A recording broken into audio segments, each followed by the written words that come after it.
It was initially subtle, almost invisible.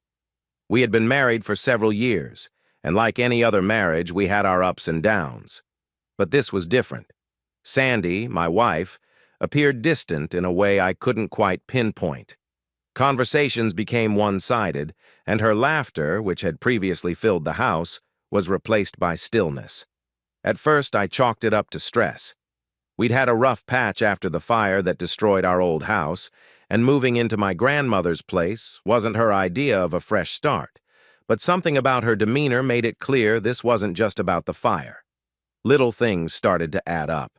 She'd come home late from work, blaming it on meetings that didn't seem to exist. Her phone, once casually left on the kitchen counter, became glued to her hand. The screen always tilted away from me. And then there were the nights she'd conveniently forget to wear her wedding ring, claiming she had been in a rush or that it didn't fit quite right anymore. I tried to ignore it, I really did. I told myself that every relationship has its phases, and maybe this was just one of those moments where we needed to find our way back to each other. But it wasn't long before I realized I was the only one trying.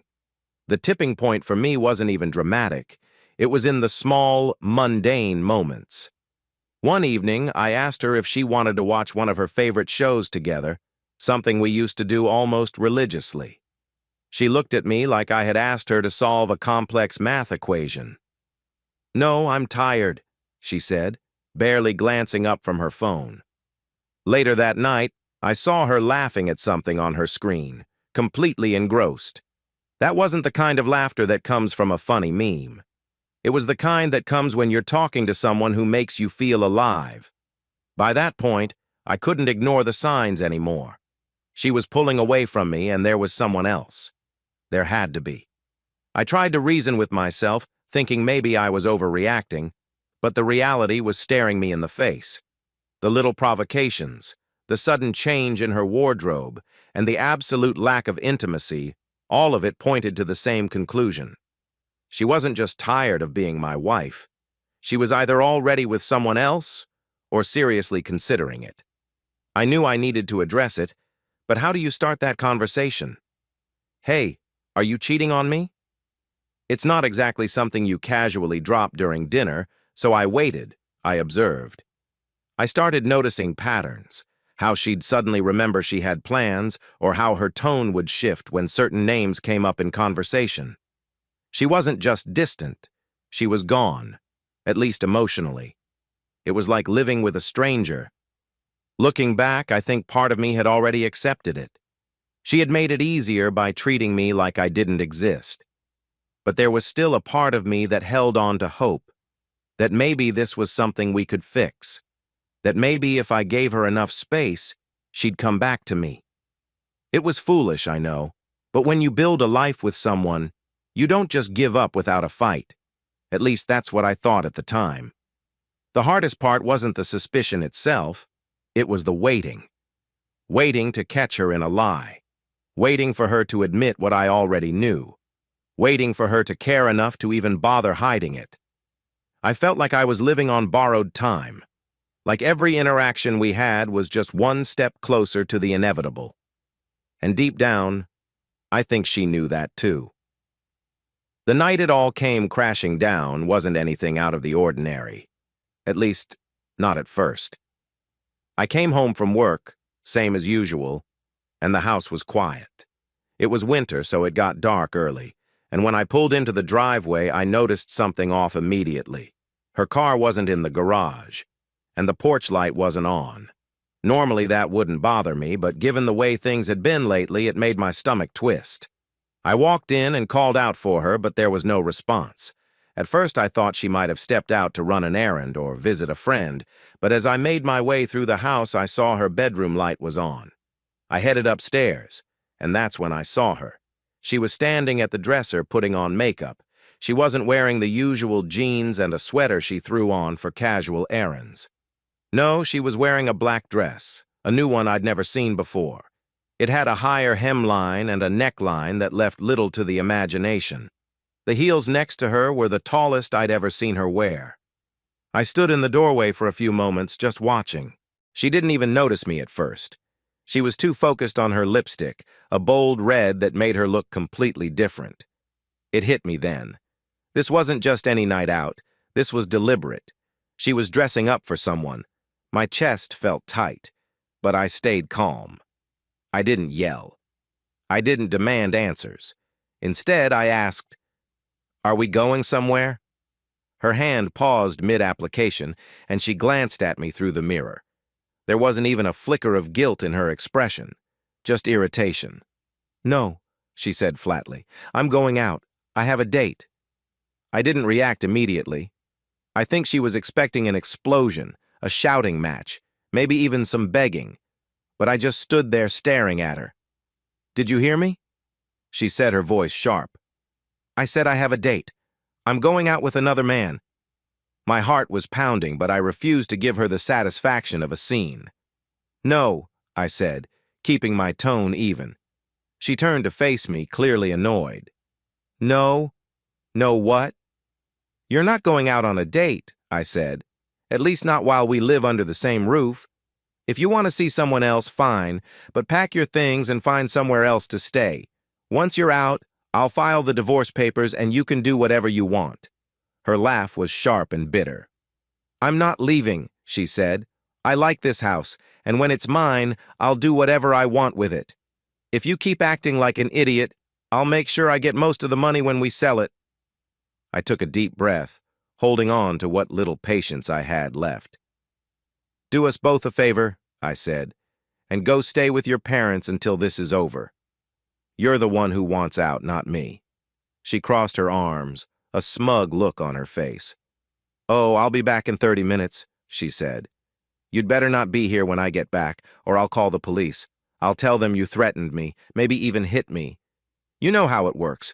They'll 48 hours, and by then I'll have changed the locks." I felt a cold anger settle in.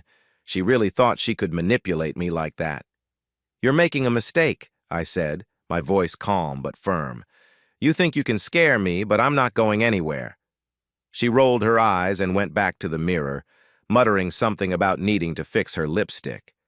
I left the room, my mind racing. If she thought she could walk all over me, she had another thing coming. When I left that room, my mind was racing, but not with panic. I knew her game, and if she wanted to play dirty, I could adapt. She thought she had all the leverage, her threats, her confidence, the way she spoke like she already owned the house and my life. It lit a fire in me, but instead of losing my temper, I focused on what I could control. I wasn't about to let her walk all over me without a fight. I walked into the garage and saw the aluminum baseball bat leaning against the wall. It was the same bat I used during summer games with friends. I picked it up, testing its weight in my hand. Her car was parked outside, and I could almost see her smug face as she imagined driving off to meet her lover, leaving me behind to stew. Well, not tonight. I walked over to her car and swung the bat hard. 4 good hits shattered the headlights and taillights, leaving the car useless for a night drive. I wasn't done. I knew her routine. Her purse was always on the kitchen counter. When I went back inside, there it was, right where I expected. I opened it, careful not to make a mess, and found her phone. A part of me almost laughed at how predictable she was. I took it back to the garage and removed the battery, setting it on my workbench. With one solid hit of the hammer, the phone snapped into 3 pieces. Satisfied, I put the broken pieces back into her purse, minus the battery. She wasn't calling anyone tonight. Next, I noticed a small packet of condoms in her bag. For a split second, I considered piercing them with a pin, just to mess with her. But then I thought better of it. She'd probably just accused me of trying to frame her, and that wasn't a headache I needed. By the time she came into the kitchen, she was fully dressed. Black dress, heels, and that ridiculous red lipstick. She looked at me with a mix of irritation and smugness, as if she'd already won whatever twisted game she was playing. She said, pointing to the door like I was some kind of intruder. I didn't move. Instead, I poured myself a cup of coffee and leaned against the counter, taking a slow sip. "Good luck with your night," I said casually. Her eyes narrowed. "What did you do?" she asked, her voice sharper now. I smiled and took another sip. "Why don't you go check your car?" I suggested. Her heels clicked loudly as she stomped out the front door. Moments later, I heard her shouting, angry, frustrated, furious. She stormed back into the house, her face red with rage. "What the hell did you do to my car?" she yelled. I shrugged, keeping my tone light. "It's parked on the street. Anything could have happened." "You bastard!" she hissed. "I'll just call him to pick me up." "Go ahead," I said, gesturing to her bag. "You'll need your phone for that." Her face froze for a second, and then she yanked the phone out of her purse. When she realized it wouldn't turn on, her fury reached a whole new level. "You broke my phone?" I leaned back and crossed my arms. Maybe you should have kept a better eye on it. At that point, she was practically vibrating with anger. She swapped her heels for sneakers and stormed out, probably thinking she could knock on a neighbor's door and borrow their phone. I watched from the window as she went from house to house, growing more and more frustrated when nobody answered. She was shouting by the time she reached the end of the block. I leaned against the counter, drank my coffee, and waited. I knew it was only a matter of time before she found someone who could help or became desperate enough to call the cops. Either way, I was prepared. She thought she had control, but by the end of the night she understood how incorrect she was. I didn't have to wait long before things took a turn, though not the one I'd expected. As I sipped my coffee, I could hear her heels pounding against the floor above me, then silence. That was my cue to check what she was up to. I glanced out the window just in time to see her walking toward the garage. She wasn't going to give up on her plans that easily. The thing is, I knew Sandy. She was impulsive, sure, but predictable in her desperation. She'd already figured out that her car was out of commission, and she must have assumed I'd left my Suburban, the Beast, as she used to call it, sitting in the garage, just waiting to save her night. What she didn't know was that I had disconnected the garage door opener earlier, in case she tried something exactly like this. I followed quietly and peeked in through the side door as she climbed into the driver's seat of the Beast. The engine roared to life with a deep, guttural sound that echoed through the garage. For a second, I thought about stopping her, but I decided to let her make her own mess. She pressed the garage door button, and when nothing happened, she tried again. Frustration flashed across her face. But instead of stopping to think, she did the most Sandy thing imaginable. She hit the gas. The Beast roared forward, slamming into the garage door with a metallic screech that sent chills down my spine. The power of the 454 horsepower engine was too much for the old door.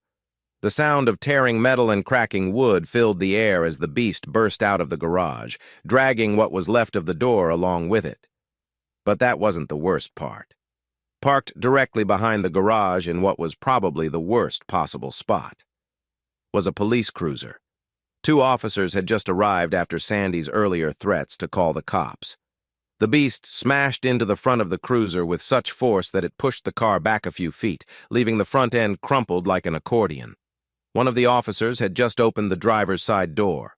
When the crash happened, the door swung back violently, knocking him off balance and throwing him to the ground. His partner, a redhead I remembered from high school, was already on the move, yanking Sandy out of the Beast by her hair before she could even process what had just happened. "Get on the ground!" the red-headed officer shouted, her voice echoing across the neighborhood. Sandy screamed something incoherent, flailing as she was dragged to the pavement. She didn't even fight back properly, just sobbed and cursed as the officer cuffed her. Meanwhile, I rushed over to check on the officer who had been hit. His nose was clearly broken and blood streamed down his face, but he was conscious. "Hold still," I told him, cradling his head to keep his neck stable. "Help is on the way." The next 20 minutes were a blur of chaos. Neighbors peeked out from behind curtains, some bold enough to step outside and gawk. Ambulances arrived, lights flashing, and more police cars filled the street. I answered questions while keeping one eye on Sandy, who sat in the back of another cruiser, handcuffed and wailing like a child who'd been caught stealing. By the time the dust settled, Sandy was on her way to the hospital with a bruised ego, a stiff neck from the airbag, and a growing list of charges: reckless endangerment, property damage, and assaulting a police officer with a vehicle, to name a few of them. As for me, I stood in the driveway, watching the wreckage of the beast being hauled away. I should have been furious, but honestly, I just felt relieved. This wasn't just about the car or the mess she'd made of the garage. It was about finally having proof, undeniable evidence, that Sandy was her own worst enemy. For all her threats, her manipulation, and her arrogance, she had finally hit a wall, literally and figuratively, and for the first time in months, I felt like I could breathe. The days following the chaos were a mix of police interviews, lawyer consultations, and awkward phone calls from mutual acquaintances who had heard about the fiasco. Sandy didn't waste any time making things worse for herself. After she was released on bail, paid by her parents, of course, she withdrew almost every penny from our shared bank account. $9K gone in an instant, leaving me with a measly $1,000 to my name. I wasn't surprised. It was just another desperate move from someone who thought she was still in control. My lawyer and I got to work immediately. Thankfully, I had already anticipated something like this months ago. Before things spiraled out of control, I had transferred ownership of our house to my parents. Legally, it wasn't even in my name anymore. I knew Sandy would demand half of everything, and I wasn't about to let her get it. She had no idea what she was walking into. At our first meeting, Sandy showed up with her lawyer, a sleazy guy with a bad comb-over who clearly thought this was going to be an easy win. They didn't waste any time rattling off her demands. She wants the house or half its value. Her lawyer began smugly, sliding a stack of papers across the table. We'll also be requesting all the new furniture, the appliances, and a portion of the insurance payout from the fire. I glanced at my lawyer, who didn't even blink. Instead, he calmly pulled out a document and handed it over. "The house isn't community property," he explained. "It belongs to my client's father. Sandy has no legal claim to it." Her face went pale for a moment, but she quickly recovered, leaning over to whisper something to her lawyer. He looked through the document, his expression tightening with every word he read. "This can't be right," he muttered. But it was. They had nothing. "And as for the furniture and appliances," my lawyer continued, "we have receipts showing they were purchased with funds from my client's father's account. They aren't marital property either." Sandy's frustration was palpable. She crossed her arms, glaring at me as if I'd personally betrayed her, which was ironic, considering the circumstances. "You're leaving me with nothing," she finally snapped. "That's not entirely true," my lawyer replied smoothly. "We're willing to let you keep one of the bedroom sets out of nostalgia." I could almost hear her teeth grinding. She stormed out of the room shortly after leaving her lawyer to negotiate the rest. In the end, she got to keep her car, a portion of the money. She withdrew, and not much else. Her lawyer knew she was in a losing position and convinced her to settle before things got worse. The judge didn't hold back when finalizing the divorce. He commended me for being proactive in protecting my assets, which was his polite way of saying Sandy had been outsmarted at every turn. By the time the gavel hit, I was free, and she was left to deal with the legal mess she'd created by ramming the beast into a police cruiser. It wasn't about revenge for me, it was about self-preservation. Sandy had tried to manipulate, intimidate, and bully her way into taking everything. But she underestimated me. She thought I'd just roll over and let her win. Instead, I played the long game, and when it was over, I walked away with my dignity intact. After the dust settled and the ink dried on the divorce papers, I finally had a moment to breathe. It felt strange at first, almost like I was stepping into someone else's life. For years, my routine, my thoughts, even my happiness had revolved around Sandy and our marriage. And now, she was just gone. The house was quiet, but not in a lonely way. More like peaceful. I could finally focus on myself and what I wanted instead of constantly walking on eggshells around her. I spent the first few months getting my life back on track, fixing up the house, reconnecting with old friends, and finding hobbies I'd neglected for years. It wasn't about distracting myself. It was about reclaiming who I was before everything fell apart. One of the first things I did was start going to the shooting range again. It had always been something I enjoyed, but during the last few years of my marriage, I hadn't made time for it. On one of those trips, I ran into Sergeant Sweetie, the same officer who had arrested Sandy during the garage incident. She was there in jeans and a casual top, completely different from the uniformed, no-nonsense persona I'd seen before. We talked for a while, and I found out she was newly single, too. Her divorce had been messy, though not quite as chaotic as mine. One thing led to another, and I asked her out. To my surprise, she said yes. That first date was something else. I showed up in my best suit, probably overdoing it, but she seemed to appreciate the effort. She made it clear early on that she wasn't interested in games or drama, and honestly, neither was I. 9 months later, we got married, and I can genuinely say it's been the happiest time of my life. She's not just my wife, she's my partner in every sense of the word. We've built a life together that's based on mutual respect and trust. Two things that had been missing for a long time in my previous marriage. As for Sandy, I heard bits and pieces about her through mutual acquaintances. She remarried twice, and from what I gathered, her second husband seems to be keeping her in check. Good for him, I guess. I don't hold any anger toward her anymore. It took me a while to get to that place, but I realized that holding on to resentment would only keep me stuck in the past. These days, my life is simple and fulfilling. My wife and I recently celebrated our 25th wedding anniversary with a river cruise in Europe, a trip she'd always dreamed of. Our kids are grown and doing well, and I couldn't be prouder of them. Just last week, we handed over my grandmother's old house to our daughter as a wedding gift. It felt right, like a full-circle moment. That house had been the site of so much pain and transition, but now it's starting a new chapter for her. Every now and then, I think back to those chaotic days with Sandy, not with regret, but with gratitude.